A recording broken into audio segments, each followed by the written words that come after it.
لله وكفى وسلام على عباده الذين اصطفى أما بعد فأعوذ بالله من الشيطان الرجيم بسم الله الرحمن الرحيم وإذ ابتلى إبراهيم ربه بكلمات فأتمهن صدق اللہ العظیم۔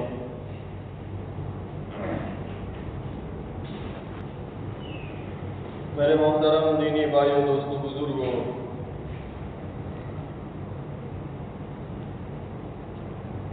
ہماری بات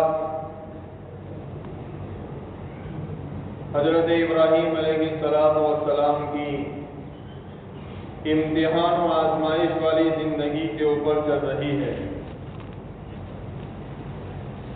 جیسا کہ میں نے شروع ہی میں بتایا تھا کہ حضرت ابراہیم علیہ السلام کی پوری زندگی امتحان و آزمائش والی زندگی ہے۔ مختلف اعتبار سے آپ کی آزمائش اور امتحان ہوئے، جن میں سے چند امتحان میں نے آپ لوگوں کے سامنے بیان کر دیے۔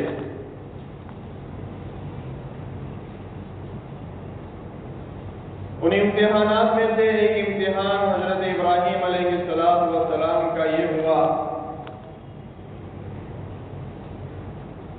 کہ آپ کو یہ کہا گیا کہ آپ وطن چھوڑ کر چلے جائیے، یعنی ترک وطن کی صلاحیت کے اندر ہوا۔ حالانکہ وطن سے محبت انسان کی فطرت میں ہے، اور اگر یہ جائز حد تک ہو تو شریعت بھی اس کی اجازت دیتی ہے۔ حضرت نبی کریم صلی اللہ علیہ وسلم اور صحابہ کرام کو اپنے وطن سے بے حد محبت تھی۔ یہی وجہ ہے کہ حضرت نبی کریم صلی اللہ علیہ وسلم جب مکہ کو چھوڑ کر مدینہ کی طرف ہجرت کر رہے تھے، آپ مکہ کے پہاڑوں کو مخاطب ہو کر یوں کہہ رہے تھے، اے مکہ تو مجھے بہت محبوب ہے، اگر تیرے باشندے مجھے تکلیف نہ پہنچاتے تو میں تجھے چھوڑ کر کبھی نہیں جاتا۔ آپ کو یہ بات سن کر بڑا تعجب ہوگا، حضرت بلال حبشی رضی اللہ تعالیٰ عنہ جب مکہ چھوڑ کر مدینہ کی طرف آپ گئے تو مدینہ میں جا کر آپ کبھی کبھی مکہ کی یاد کے اندر اشعار پڑھا کرتے تھے۔ وہاں کی گھاس، وہاں کی پہاڑیوں کو بڑی حسرت کے ساتھ ذکر کیا کرتے تھے۔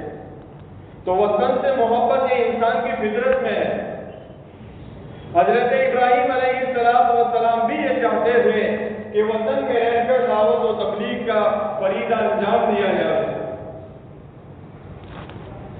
لیکن آپ کی بات کے اوپر کوئی کان سننے کے لیے تیار نہیں تھا۔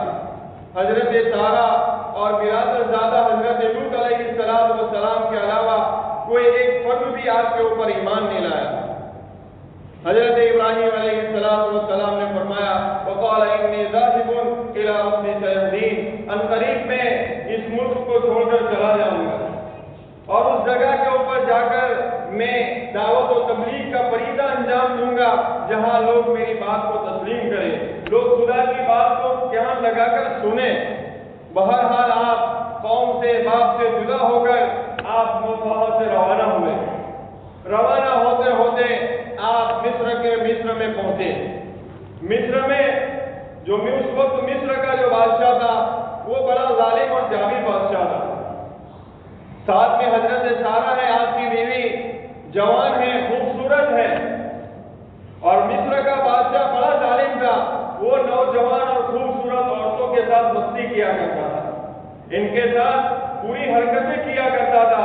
حضرت ابراہیم علیہ السلام اور حضرت سارہ جب مصر میں پہنچے تو سرکاری لوگوں نے بادشاہ کو خبر دی کہ آپ کے شہر کے اندر ایک بہت ہی خوبصورت عورت داخل ہوئی ہے، بہت خوبصورت عورت ہے۔ بادشاہ نے کہا پھر تو اس کو پکڑ کے ہمارے پاس لے آؤ، ہمارے پاس لے آؤ۔ تو سرکاری لوگ حضرت سارہ کو پکڑ کر بادشاہ کے پاس لے گئے۔ حضرت ابراہیم پاس ہے، حضرت ابراہیم کے سامنے حضرت سارہ کو پکڑا گیا حضرت ابراہیم علیہ السلام اللہ کی طرف متوجہ ہوئے، اے اللہ تیرے نام کے لیے نکلے ہیں، اے جتنی بھی باپ نے نکالا تیرے نام کی بنیاد کے اوپر قوم مخالف ہو گئی، تیرے نام کی بنیاد پر آج ہم پردیسی ہے، مسافر ہے، کوئی ہمارا حال پوچھنے والا نہیں ہے۔ حضرت سارہ بھی حضرت ابراہیم کو دیکھ کر رو رہی ہے کہ اللہ تو ہماری مدد فرما، ہماری نصرت فرما، ہم اجنبی لوگ ہیں، مسافر لوگ ہیں، ہمارا کوئی پرسان حال نہیں ہے۔ اب تو بات عزت کی ہے، بات عزت کی ہے، اللہ اللہ ہے۔ حضرت سارہ کو لے گئے بادشاہ کے سامنے، بادشاہ نے حسن دیکھا، چونکہ اس وقت کی حسینہ تھی، اس وقت کی حضرت سارہ حسینہ تھی۔ بادشاہ نے دیکھا حضرت سارہ کو، کہنے لگا واہ واہ واہ واہ، بڑی خوبصورت عورت لے کر آئے ہیں۔ غلط حرکت کرنا چاہا، حضرت سارہ علیہ السلام نے فرمایا مجھے 2 رکعت نماز پڑھنے دو، 2 رکعت نماز پڑھنے دو۔ 2 رکعت نماز پڑھی، اللہ کے سامنے، اللہ کے حضور دعا کی، اپنی آہوزاری اللہ کے سامنے سنائی، اللہ کے سامنے سنائی، اللہ کے سامنے بددعا کی۔ فوراً اس بادشاہ کے پورے جسم کے اندر درد شروع ہوا، تڑپنے لگا، بے چین ہو گیا۔ مجبوراً حضرت سارہ سے کہا تو اللہ سے دعا کر دے، میں تیرے ساتھ کوئی غلط کام نہیں کروں گا۔ چونکہ حضرت سارہ کو معلوم ہے اس کا ارادہ کیا ہے، لیکن پیغمبر کا گھرانہ بڑا مشرف اور مہربان ہوتا ہے۔ حضرت سارہ نے دعا کی، اچھا ہو گیا۔ پھر اس کو مستی سوچی کہ یہ اتنی حسین عورت پھر دوبارہ کہاں ہاتھ لگے گی۔ پھر دوبارہ اس نے بدسلوک اور بری طرح اس کے ساتھ پیش آیا اور بری حرکت کرنا چاہا۔ پھر حضرت سارہ نے بددعا کی، پھر درد شروع ہوا۔ مفسرین نے لکھا ہے 3 مرتبہ بیمار ہوا، 3 مرتبہ بخار ہوا، 3 مرتبہ وہ اچھا ہو گیا۔ پھر سرکاری لوگوں سے تیسری مرتبہ کہا یہ عورت نہیں ہے، یہ کوئی بلا ہے، کوئی بلا، اس کو فوراً ہمارے شہر سے نکالو، ہمارے شہر سے اس کو روانہ کرو۔ اور ساتھ میں عورت بھی کہ لے اس کو بھی لے دیا، یہ تیری خدمت کیا کرے گی۔ یہ حضرت ہاجرہ تھی۔ اللہ تبارک و تعالیٰ کا نظام عجیب و غریب ہے۔ اللہ عالم الغیب ہے، اللہ علیم بذات الصدور ہے، وہ سارے سب کچھ جانتا ہے۔ اللہ تبارک و تعالیٰ نے بادشاہ کے دربار میں حضرت سارہ اور حضرت ابراہیم کو اسی لیے بھیجا تھا کہ ان کو حضرت ہاجرہ ملنے والی تھی، ورنہ پیغمبر کے گھرانے کے ساتھ کون بدسلوکی کا ارادہ کر سکتا ہے، کون بری طرح پیش آ سکتا ہے۔ تو بادشاہ نے حضرت ہاجرہ کو دی کہ لے دی جا، اس کو بھی لے دی جا کہ یہ تیری خدمت کیا کرے گی۔ وہاں سے روانہ ہوئے، ملک شام گئے۔ اب تک حضرت ابراہیم علیہ السلام اولاد کی دولت سے محروم تھے، اولاد نہیں تھی، لیکن دل کے اندر بیٹے کی آرزو اور تمنا تھی۔ اللہ سے دعا بھی کیا کرتے تھے، رب هب لي من الصالحین، اے اللہ مجھے نیک بیٹا عطا فرما۔ تقریباً بہت مختلف اقوال ہیں، بعض کتابوں میں لکھا ہے 86 سال کی عمر میں اللہ تبارک و تعالیٰ نے حضرت ابراہیم علیہ السلام کی دعا کو قبول فرمایا اور حضرت ہاجرہ کے بطن سے حضرت اسماعیل علیہ السلام پیدا ہوئے۔ ابھی تو ملک شام کی بستی برابر رات آہی بھی نہیں تھی کہ اللہ تبارک و تعالیٰ نے ایک اور امتحان لیا، اور وہ امتحان یہ تھا کہ اب بیوی اور بچے کو لے کر یہاں سے بھی سفر کر جاؤ، یہاں سے بھی ہجرت کر کے جاؤ۔ اللہ کا پیغمبر اللہ کا حکم پاتے ہی اس امتحان کو پورا کرنے کے اندر پیش ہے۔ حضرت جبرائیل امین آئے، حضرت ابراہیم علیہ السلام کو، حضرت ہاجرہ کو اور شیر خوار بچے حضرت اسماعیل علیہ السلام کو لیا اور روانہ ہوئے۔ ساتھ میں پانی کا ایک مشکیزہ ہے اور تھیلی کے اندر کچھ کھجوریں ہیں۔ روانہ ہوئے، جہاں کہیں بھی سرسبز و شاداب جگہ نظر آتی، حضرت ابراہیم حضرت جبرائیل سے فرماتے جبرائیل یہاں ہی اتار دیجیے۔ حضرت جبرائیل فرماتے نہیں، منزل یہ نہیں ہے، منزل آگے ہے۔ جب وہ چٹیل میدان، گرم ریگستان اور لکودک جنگل آ جاتا ہے، جہاں نہ انسان ہے، نہ چرند ہے، نہ پرندے، کچھ نہیں ہے، آگے چل کر کسی وقت وہاں کعبۃ اللہ کی تعمیر اور شہر مکہ کی بستی کو بسانا اللہ کو منظور تھا، اس جگہ بیوی اور بچے کو حضرت جبرائیل اتارتے ہیں۔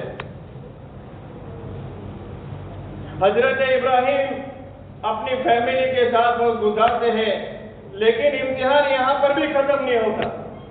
اب حضرت ابراہیم کو یہ حکم ملتا ہے کہ بیوی اور بچے کو خود چھوڑ کر خود ملک شام کی طرف روانہ ہو جائیے۔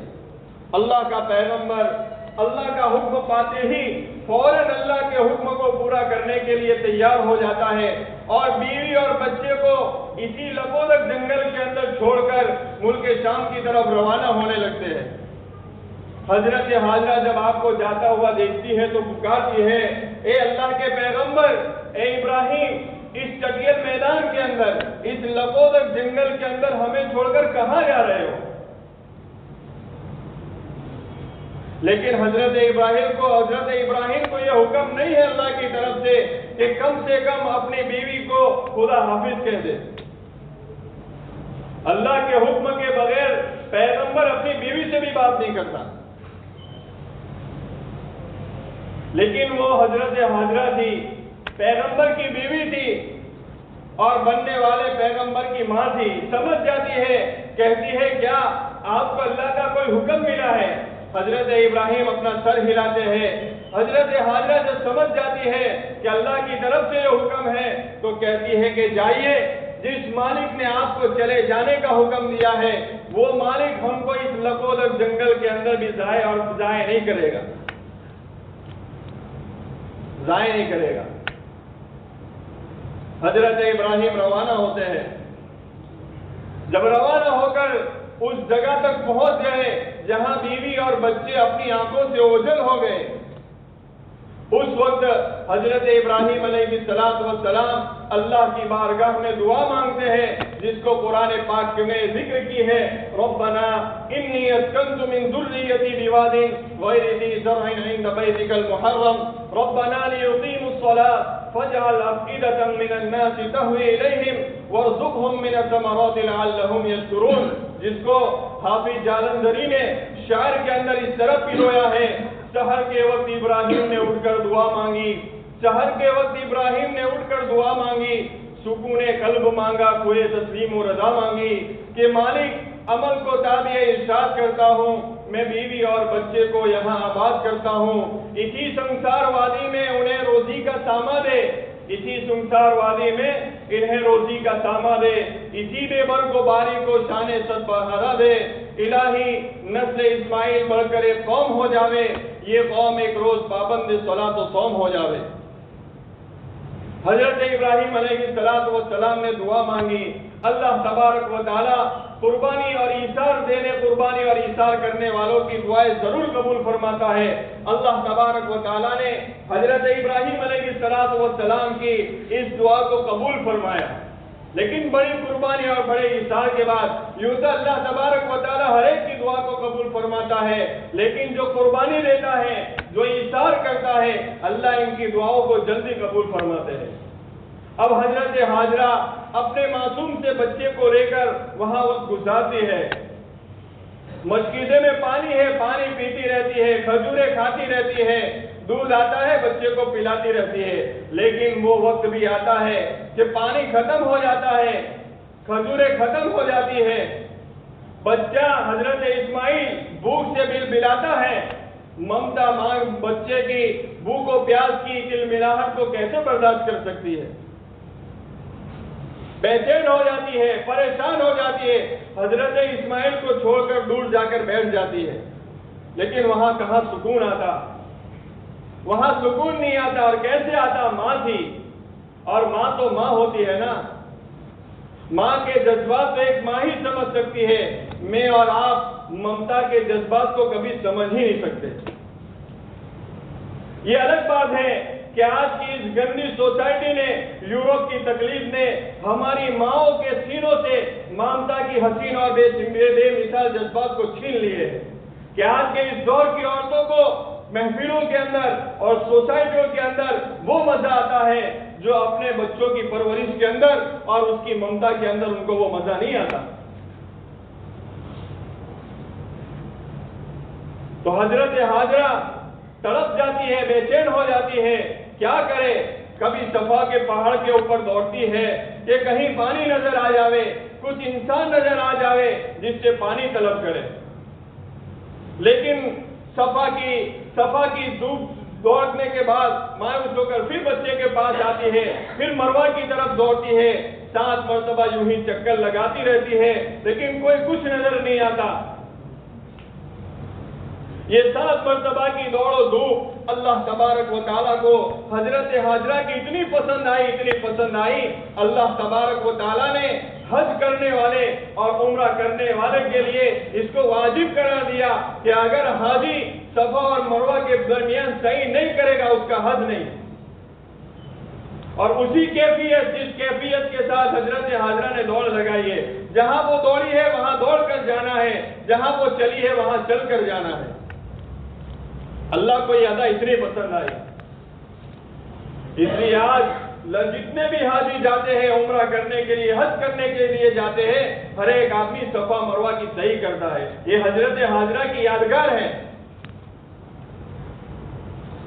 7ویں مرتبہ جب مروہ کے پہاڑ کے اوپر جاتی ہے، آواز آتی ہے، حضرت ہاجرہ سوچتی ہے کسی کی کوئی آواز آ رہی ہے، دل میں سوچتی ہے کہ کان لگانا چاہیے، کان لگاتی ہے، پھر دوبارہ آواز آتی ہے، حضرت ہاجرہ کہتی ہے کون ہو؟ اگر ہماری مدد کرنا چاہتے ہو تو سامنے آؤ، ہماری مدد کرنا چاہتے ہو تو سامنے آؤ۔ اس موقع کے اوپر اللہ کا فرشتہ حضرت جبرائیل امین تشریف لاتے ہیں، رحمت خداوندی جوش مارتی ہے، بچے کی چیخو پکار اور ماں کی بے تابی نے رحمت خداوندی کو جوش مارنے کے اوپر مجبور کر دیا۔ حضرت جبرائیل آتے ہیں، جہاں حضرت اسماعیل علیہ السلام اپنی ایڑیاں رگڑتے ہیں پیاس اور بھوک کی وجہ سے، اس جگہ سے حضرت جبرائیل علیہ السلام زمزم پانی کا چشمہ نکال دیتے ہیں، جس کو میں اور آپ زمزم کے نام سے یاد کرتے ہیں۔ جب پانی کا چشمہ نکلتا ہے، حضرت ہاجرہ علیہ السلام وہاں اس پانی کو روکنے کے لیے وہ پانی کو روکنے کے لیے ایک ڈال بناتی ہے کہ پانی نکل کر بہہ نہ جاوے۔ حضور پاک صلی اللہ علیہ وسلم اس واقعے کو بیان کرنے کے بعد فرماتے ہیں، اللہ تبارک و تعالیٰ اسماعیل کے اوپر رحم فرمائے، اگر وہ اس پانی کو نہ روکتی پوری دنیا اس پانی کے اندر آ جاتی۔ یہ زمزم عبرانی زبان کا لفظ ہے، اس موقع کے اوپر بے تحاشا ان کی زبان سے یہ بات نکلی تھی، زمزم یعنی ٹھہر جا، رک جا، اگر وہ نہ روکتی پوری دنیا کے اندر پانی ہو جاتا۔ اور الحمدللہ آج بھی پانی پوری دنیا، اللہ کے رسول صلی اللہ علیہ وسلم کی اس بات کا اثر آج بھی ہے، پوری دنیا میں حض زمزم کا پانی پہنچ رہا ہے، لیکن ذرہ برابر بھی اس کے اندر کمی نہیں آئی۔ اتنا متبرک پانی ہے، حضور پاک صلی اللہ علیہ وسلم فرماتے ہیں روئے زمین کے اوپر سب سے مقدس اگر کوئی پانی ہے، سب سے بہترین کوئی پانی ہے، وہ زمزم کا پانی ہے۔ ابن عباس فرماتے ہیں زمزم کا پانی اگر کوئی آدمی کسی بھی نیت سے پیتا ہے، اللہ تبارک و تعالیٰ اس کی اس نیت کو پورا کرتا ہے، اس کے اندر شفا ہے۔ حضور پاک صلی اللہ علیہ وسلم نے فرمایا زمزم کا پانی کھڑے ہو کر پیو، اور یہ دعا پڑھ کر پیو، اللہم انی اسألک علما نافعا ورزقا واسعا وشفاء من کل داء۔ یہ پانی اس نیت کے ساتھ پینا۔ لیکن آج کل تو ہمارے حجاج 5 لیٹر پانی وہاں سے لا کر یہاں کا 10 لیٹر ملاتے ہیں، وہ زمزم کی تاثیر ہی ختم ہو جاتی ہے، زمزم کے پانی کی تاثیر ہی ختم ہو جاتی ہے، اس لیے اس کے اندر بھی احتیاط کرنا چاہیے۔ تو بہرحال اس کی بڑی فضیلت ہے، اس پانی کو پینا چاہیے، آدمی جس نیت کے ساتھ پیے اللہ تبارک و تعالیٰ اس کی اس نیت کو پورا کرتے ہیں۔ تو حضرت وہاں سے پانی کا چشمہ نکالتے ہیں، حضرت ہاجرہ اور حضرت اسماعیل علیہ السلام اس لبود جنگل کے اندر وقت گزارنے لگتے ہیں۔